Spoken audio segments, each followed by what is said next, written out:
మీరు అనుకోవచ్చు కదా, సాఫ్ట్ టైర్స్ ఫాస్ట్ అంటే అందరూ సాఫ్ట్ టైర్స్ యూజ్ చేయాలని, మరి హార్డ్ టైర్స్ ఎందుకు క్రియేట్ చేశారు, ఇంకా మీడియం టైర్స్ ఎందుకుంది, అసలు ఫార్ములా 1 టీమ్స్ రేస్ కు ముందు టైర్ సెలెక్షన్ లో ఎందుకు గంటలు గంటలు మీటింగ్స్ పెడతారు, ఈ రోజు టైర్స్ బ్యాటిల్ సీక్రెట్ కంప్లీట్ గా అయితే చూసేద్దాం.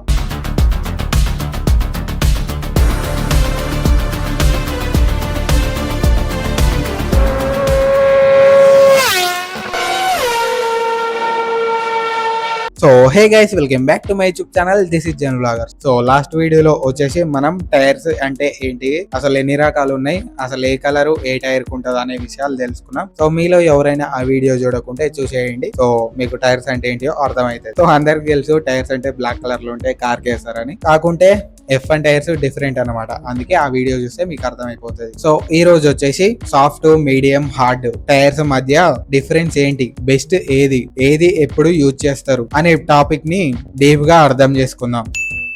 సో కొత్తగా F1 చూస్తున్న వాళ్ళలో బిగ్గెస్ట్ మిస్అండర్స్టాండింగ్ ఏంటంటే, చాలా మంది బిగినర్స్ ఒక మిస్టేక్ చేస్తారు. సాఫ్ట్ టైర్స్ ఫాస్ట్ కదా అంటే అదే బెస్ట్ టైర్స్ అని అనుకుంటారు, కానీ అది కరెక్ట్ కాదు. F1 లో ఫాస్టెస్ట్ అండ్ బెస్ట్ అనేవి సేమ్ కావు. సో ఎందుకంటే depends on weather conditions, track conditions మీద డిపెండ్ అయి ఉంటుంది అనమాట. సో అప్పుడే మనకు ఆ వెదర్ కి, ఆ కండిషన్ కి ఏ టైర్స్ సూట్ అవుతాయో అవి మాత్రమే యూజ్ చేస్తారు. ఏ టైర్స్ పడితే ఆ టైర్స్ వేస్తే కార్ స్పీడ్ స్కిడ్ అయ్యే ఛాన్సెస్ ఉంటాయి. అఫ్ కోర్స్ రేస్ అయితే లూజ్ అవుతాం అప్పుడు.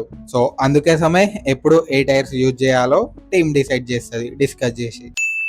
సో రియల్ రేస్ ఎగ్జాంపుల్ ఎట్లుంటుందో చెప్తా వినండి. సో ఇమాజిన్ చేసుకోండి, 50 ల్యాప్స్ ఉన్నాయి ఒక్క రేస్ కి. డ్రైవర్ సాఫ్ట్ టైర్స్ తో రేస్ స్టార్ట్ చేశాడు, ఫాస్ట్ గా లీడ్ లోకి వెళ్ళిపోతాడు, కానీ టైర్స్ తొందరగా అయిపోతాయి. సో తొందరగా పిట్ స్టాప్ తీసుకుంటాడు. And driver B medium tyres తో స్టార్ట్ చేశాడు. సో మీడియం తో స్టార్ట్ చేసినప్పుడు స్టడీగా డ్రైవ్ చేయగలుగుతాడు. పిట్ స్టాప్ వచ్చేసి కొంచెం లేట్ గా తీసుకున్నా నడుస్తుంది. ఇప్పుడు డ్రైవర్ సి ఉన్నాడు, హార్డ్ టైర్స్ తో స్టార్ట్ చేశాడు. రేస్ స్టార్టింగ్ లో స్లోగా డ్రైవ్ చేసినా రేస్ ఎండింగ్ లో స్ట్రాంగ్ ఫినిష్ ఇస్తాడు. సో అలా అన్నమాట, different tyre choice different race result అయితే ఇస్తుంది. సో అందుకే టైర్ స్ట్రాటజీ అనేది చాలా ఇంపార్టెంట్.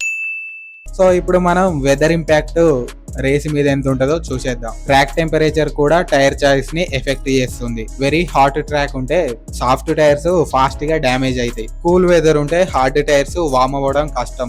అందుకే టీమ్స్ వెదర్ డేటాను కూడా అనలైజ్ చేసి ఏ టైర్స్ వేయాలో డిసైడ్ చేస్తారు. సో ఇప్పుడు ఏది బెస్ట్ టైర్స్ అన్నది చూద్దాం. కరెక్ట్ ఆన్సర్ వచ్చేసి అసలు ఆన్సరే లేదు. బెస్ట్ టైర్స్ కాన్సెప్ట్ అనేదే లేదు. ట్రాక్ ని బట్టి, వెదర్ ని బట్టి, రేస్ లెంత్ ని బట్టి, స్ట్రాటజీని బట్టి బెస్ట్ టైర్స్ అనేవి చేంజ్ అవుతాయి. కొన్ని ట్రాక్స్ లో సాఫ్ట్ టైర్సే కింగ్, ఇంకొన్ని ట్రాక్స్ లో హార్డ్ టైర్సే కింగ్.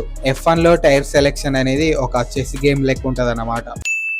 సో సమరీ వచ్చేసరికి సింపుల్ గా చెప్తాను, గుర్తుపెట్టేసుకోండి. సాఫ్ట్ టైర్స్ అంటే ఫాస్ట్ గా వెళ్తుంది, షార్ట్ లైఫ్ ఉంటది. మీడియం అంటే బ్యాలెన్స్డ్ అన్నమాట. హార్డ్ అంటే స్లోగా ఉంటది, కాకుంటే లైఫ్ ఎక్కువ ఉంటది. రేస్ గెలవడం కోసం టైర్స్ స్పీడ్ మాత్రమే కాదు, టైర్ మేనేజ్మెంట్ కూడా చాలా ఇంపార్టెంట్. సో గైస్, ఇప్పుడైతే మీకు సాఫ్ట్, మీడియం, హార్డ్ టైర్స్ గురించి మొత్తం అర్థమైందని అనుకుంటా.